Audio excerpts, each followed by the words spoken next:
بسم اللہ الرحمن الرحیم ان الحمد للہ والصلاة والسلام علی رسول اللہ اشہد ان لا الہ الا اللہ واشہد ان محمدا عبدہ ورسولہ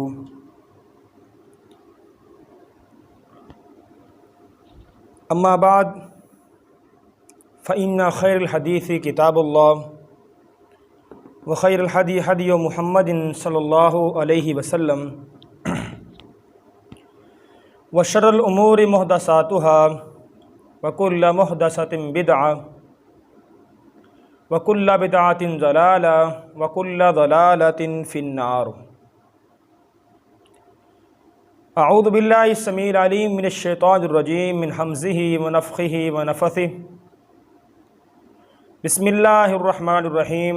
قال اللہ تبارک وتعالی فی کلامہ المجید انما اموالکم و اولادکم فتنہ۔ سامعین محترم، آج کی ہماری اس گفتگو کا عنوان ہے اولاد کی تربیت کے مراحل۔ جیسا کہ اللہ تعالیٰ نے قرآن مجید میں یہ واضح کیا ہے کہ اولاد اللہ تعالیٰ کی بڑی نعمت ہے، اور اولاد کی محبت کو اللہ تعالیٰ نے بندے کے دل میں فطری طور پر رکھا ہے۔ جیسا کہ اللہ فرماتے ہیں زُيِّنَ لِلنَّاسِ حُبُّ الشَّهَوَاتِ مِنَ النِّسَاءِ وَالْبَنِينَ وَالْقَنَاطِيرِ الْمُقَنطَرَةِ، کہ بندوں کے دلوں میں اولاد کی محبت کو، بچوں کی محبت کو، بیٹوں کی محبت کو مزین کر دیا گیا ہے، رکھ دیا گیا ہے۔ لیکن جہاں پہ اللہ تعالیٰ نے یہ فرمایا کہ میں نے اولاد کی محبت کو تمہارے دلوں میں رکھا ہے، وہاں پہ اللہ تعالیٰ نے دوسری جگہ پہ ہمیں خبردار بھی کیا کہ اولاد تمہیں دے رہا ہوں لیکن بطور آزمائش۔ جیسا کہ اللہ فرماتے ہیں کہ انما اموالکم و اولادکم فتنہ، کہ تمہارا مال اور تمہاری اولاد تمہارے لیے فتنہ ہے، آزمائش ہے۔ اور ایک جگہ اللہ تعالیٰ نے اتنی سخت بات کہہ دی کہ بندہ پریشان ہو جاتا ہے، یا ایھا الذین آمنوا ان من ازواجکم و اولادکم عدوا لکم، اے ایمان والو، تمہاری اولاد میں سے، تمہاری بیویوں میں سے تمہارے کچھ دشمن ہوتے ہیں، ان سے بچو، ان سے ڈرو۔ اب سوال یہ پیدا ہوتا ہے کہ بندے کی اولاد بندے کے لیے کیسے دشمن بن سکتی ہے؟ حالانکہ بندے کو اولاد بڑی محبوب ہوتی ہے، بندہ ان سے بڑا پیار کرتا ہے، بیوی سے بندہ بڑا پیار کرتا ہے، تو یہ کیسے ہو سکتا ہے کہ بندے کی اولاد اور بندے کی بیوی اس کی دشمن بن جائے؟ اس بات کو سمجھنے کی ضرورت ہے۔ جب انسان کی بیوی، انسان کی اولاد انسان کو اللہ کے ذکر سے غافل کر دے، اللہ سے دور کر دے، نمازوں سے دور کر دے، روزوں سے دور کر دے، زکوٰۃ سے دور کر دے، صلہ رحمی سے دور کر دے، جب انسان کی اولاد انسان کو الغرض نیکی سے دور کر دے، تو اس کا مطلب یہ ہے کہ انسان کی اولاد انسان کے لیے فتنہ ہے، آزمائش ہے۔ تو اس سے بڑا دشمن تو کوئی نہیں ہو سکتا نا، جو آپ کو اللہ سے دور کر دے۔ جو بندہ آپ کو اللہ سے دور کر دے، اس سے بڑا دشمن تو کوئی نہیں ہو سکتا۔ جیسا کہ اللہ فرماتے ہیں یا ایھا الذین آمنوا لا تلہکم اموالکم ولا اولادکم عن ذکر اللہ، اے ایمان والو، تمہیں تمہارا مال اور تمہاری اولاد اللہ کے ذکر سے کہ غافل نہ کر دے۔ اس کا مطلب یہ ہے کہ انسان بعض اوقات اولاد کے لیے کمانے میں اتنا مصروف ہو جاتا ہے کہ اسے اپنی نمازوں کی فکر نہیں ہوتی، نہ ہی وہ روزہ رکھتا ہے، نہ ہی وہ زکوٰۃ دیتا ہے، کنجوسی کی وجہ سے کہ بھائی اولاد کے لیے کیا بچے گا۔ تو اسی طرح انسان کی اولاد انسان کو اللہ سے دور کر دیتی ہے۔ تو آج ہم کچھ ایسے اصول سیکھیں گے جن کے ذریعے اگر ہم اپنی اولاد کی تربیت کریں گے تو وہ اولاد ہمارے مرنے کے بعد بھی ہمارے لیے نیکیاں کرے گی، اور ان نیکیوں کا ثواب مرنے کے بعد بھی ہمیں ملے گا۔ جیسا کہ اللہ کے رسول نے فرمایا تھا کہ 3 چیزیں جو ہیں وہ انسان کے مرنے کے بعد بھی انسان کو فائدہ پہنچاتی ہیں، ان میں سے ایک چیز نیک اولاد ہے، کہ وہ آپ کے مرنے کے بعد نیکی کریں گے تو آپ کو اجر ملے گا، اللہ تعالیٰ آپ سے قبر کا عذاب دور کر دیں گے، قبر کی پریشانیاں دور کر دیں گے۔ تو وہ کیا اصول ہیں کہ جن کے ذریعے ہم اولاد کی تربیت کریں تو وہ اولاد ہمارے لیے جنت میں جانے کا باعث بن سکتی ہے؟ اس میں پہلا جو مین اصول ہے وہ یہ ہے، جو پہلا مرحلہ ہے وہ آپ کی شادی سے پہلے شروع ہوتا ہے، جیسے کہ نبی صلی اللہ علیہ وسلم کا فرمان بھی ہے کہ الدنیا کلھا متاع۔ وہ پہلا اصول کیا ہے، پہلا مرحلہ کیا ہے، وہ یہ ہے کہ نیک بیوی تلاش کرنا، کہ آپ اپنے لیے ایک نیک عورت تلاش کریں، کیونکہ سب سے زیادہ جو یعنی بچہ وقت گزارتا ہے وہ اپنی ماں کے پاس گزارتا ہے۔ انسان تو کمانے کے لیے، بندہ تو کمانے کے لیے باہر جاتا ہے نا، وہ تو شام کو واپس آتا ہے، تو سب سے زیادہ وقت جو بچہ ہے وہ اپنی ماں کے ساتھ گزارتا ہے۔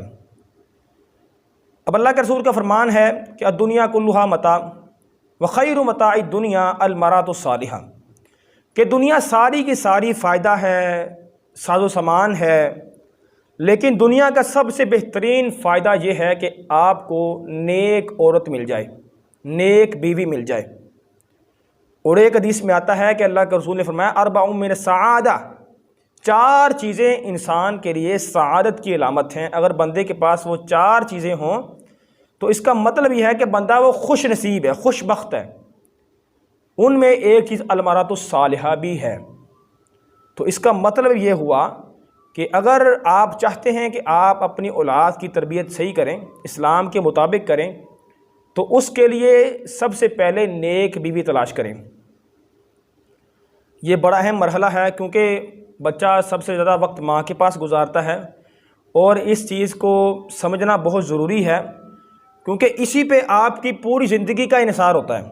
اس بیوی نے آپ کے ساتھ پوری زندگی گزارنی ہوتی ہے، تو اگر بیوی بری ملتی ہے تو بندہ پریشان رہتا ہے، ڈپریشن کا مریض، بعض لوگ خودکشی کر لیتے ہیں۔ تو اس لیے اس معاملے کو سمجھیں کہ سب سے پہلا مرحلہ نیک عورت تلاش کریں۔ آپ کسی کے حسن کو نہ دیکھیں، آپ کسی کے مال کو نہ دیکھیں، آپ سب سے پہلے دین دیکھیں، اس کے بعد آپ حسن دیکھیں۔ دین کو اول رکھیں، کیونکہ اللہ کے رسول نے فرمایا تھا کہ تمہاری جو ناک ہے خاک آلودہ ہو کہ تم دین کو ترجیح دیا کرو، فاظفر بذات الدین، کہ دین پر عمل کرنے والی عورت کو تلاش کرو اور اس کو فوقیت دو باقی عورتوں پہ۔ اس کے بعد جو دوسرا مرحلہ شروع ہوتا ہے وہ شادی کے بعد ہوتا ہے، کہ آپ اپنے بچے کا اچھا سا نام رکھیں۔ اب ایک بات اس میں درمیان میں سمجھنے والی ہے، وہ یہ ہے کہ جب عورت حاملہ ہوتی ہے، اب دیکھیں جو کچھ عورت کرتی ہے اس کا اثر اس کے پیٹ میں جو بچہ ہوتا ہے اس پہ پڑتا ہے۔ اگر کوئی عورت گانے سنتی ہے، فلمیں دیکھتی ہے، یا کوئی ایسا کام کرتی ہے جو دین کے خلاف ہے، تو وہ سارا اثر اس کے بچے پہ پڑتا ہے۔ یعنی اس کو مثال کے طور پہ سمجھا جا سکے، اگر آپ دیکھنا چاہیں، یا آپ نے کبھی سنا بھی ہوگا کہ جو یہودی ہیں، اسرائیلی جو ہیں، آپ دیکھیں وہ کتنے کم ہیں اور دنیا کے اندر حکومت کر رہے ہیں۔ ان کا راز یہی ہے کہ جب ان کی عورت حاملہ ہوتی ہے تو وہ شراب چھوڑ دیتے ہیں، گھر سے گند نکال دیتے ہیں، تاکہ ان کے اس کاموں کا اس کی اولاد پہ اثر نہ پڑے۔ تو اس لیے بہت اہمیت کی حامل ہے کہ آپ اپنے گھر کا نظام سیٹ کریں، آپ کی جو بیوی ہے وہ آپ کے گھر کا نظام سیٹ کرے، تو اس کے لیے کوشش کیا کریں۔ اب یہ تھا اولاد کی تربیت کا پہلا مرحلہ۔ اس کے بعد یعنی جب آپ بچے کا نام رکھتے ہیں، اسلامی نام رکھیں، کیونکہ نام کا بھی بچے پہ اثر پڑتا ہے۔ آپ جس نسبت سے بچے کا نام رکھتے ہیں تو اللہ سے دعا بھی کریں کہ اللہ تعالیٰ اس بچے کو اس جیسا بنا دے، اس کے اندر اس ایسی اخلاقیات لے کر آئے۔ جیسا کہ آپ نام رکھتے ہیں محمد، تو آپ دعا کریں کہ اللہ تعالیٰ آپ کے بچے کے اندر نبی صلی اللہ علیہ وسلم جیسے اخلاقیات پیدا کر دے، وہ ان جیسا مہربان بنے، دین پہ عمل کرنے والا بنے۔ اس کے بعد جو اولاد کی تربیت کا جو مرحلہ تیسرا شروع ہوتا ہے، جب آپ کا بچہ پیدا ہو جاتا ہے، تو بچہ پیدا ہو گیا، آپ نے نام رکھا، اور اس کو سب سے اہم چیز جو ہے آپ نیک انسان سے گٹی دلائیں، کیونکہ میں نے بھی دیکھا ہے، زندگی میں تجربہ بھی ہوا ہے کہ جو گٹی ہوتی ہے جو بچے کو دلائی جاتی ہے، کہ بچے کو میٹھا کھلاتا ہے کوئی انسان، تو وہ بچے کے اندر اکثر اس بندے جیسی عادات آتی ہیں. تو آپ نیک انسان کے پاس بچے کو لے کر جائیں، اس کو گٹی دلائیں اور بچے کا عقیقہ کرنا نہ بھولیں. 7ویں دن بچے کا عقیقہ کرنا نہ بھولیں، کیونکہ سنن ترمذی میں حدیث ہے، اللہ کے رسول نے فرمایا، سیدنا جابر رضی اللہ عنہ اس حدیث کے راوی ہیں، کہ اللہ کے رسول نے فرمایا کہ بچہ عقیقہ نہ کرنے کی وجہ سے گروی رہتا ہے. تو اکثر ہمارے بچوں کو بیماریاں ہوتی ہیں، تو اس وجہ سے بھی ہو سکتا ہے کہ آپ نے بچے کا عقیقہ ادا نہیں کیا. تو آپ کوشش کریں کہ 7ویں دن ضرور بچے کا عقیقہ ادا کر دیں. اس کے بعد جب بچہ تھوڑا سا بڑا ہوتا ہے، سمجھدار ہوتا ہے، یعنی سمجھداری سے پہلے یعنی جب آپ کا بچہ تھوڑا سا سمجھدار ہو جائے، اس سے پہلے بھی ایک مرحلہ یہ بھی ہے کہ جب بچہ آپ کا یعنی ابھی چھوٹا ہے، بولتا نہیں ہے، 1 یا 2 سال کا ہے، تو تب جو سب سے اہم چیز ہوتی ہے وہ آپ کے گھر کا ماحول ہوتا ہے کہ آپ اس کو کیسا ماحول دے رہے ہو. دینی ماحول دے رہے ہو یا پھر آپ کے گھر میں گانے چلتے ہیں، گالی گلوچ ہوتی ہے، میاں بیوی آپس میں بچے کے سامنے لڑتے ہیں، تو یہ اس چیز کا سارا اثر بچے پہ پڑتا ہے. اور یا پھر ایسا بھی ہوتا ہے کہ بچہ ایک ریکارڈر ہوتا ہے، آپ جو کچھ کرتے ہیں بچہ دیکھتا رہتا ہے، اسی طرح کی حرکتیں کرتا ہے. ہم نے خود دیکھا ہے کہ بچے گانے سنتے ہیں تو ناچ گانا بچپن سے ہی کرنا شروع کر دیتے ہیں، بچپن سے بچے ڈانس کرنا شروع کر دیتے ہیں. تو آپ جیسا ماحول دیں گے بچے کو، آپ کا بچہ ویسے ہی بن جائے گا. دینی ماحول دیں گے بچہ اچھا بنے گا. اس کے بعد اگر غلط ماحول دیں گے تو بچہ نافرمان بنے گا، دین پہ عمل نہیں کرے گا، آپ کی بات نہیں مانے گا. اس کا ایک واقعہ میں آپ کو سنانا چاہتا ہوں جو میرے ساتھ پیش آیا. کہ میں ایک دفعہ بس میں سے آ رہا تھا، بس میں بیٹھا ہوا تھا، تو میں نے کیا دیکھا کہ ایک باپ نے بچی کو اٹھایا ہوا ہے اور اس کے پاس میں موبائل ہے اور گانا لگا ہوا ہے. جب گانا بند ہوا، کسی وجہ سے گانا بند ہوا، تو بچی نے رونا شروع کر دیا. اب دیکھیں اتنی چھوٹی عمر میں بچی کو کیا پتہ یہ گانا ہے، اور حالات یہ ہیں کہ اس بچی کا دل لگ چکا تھا اس غلط چیز پہ، تو بڑی ہو کے بھی اس نے وہی کام کرنا تھا.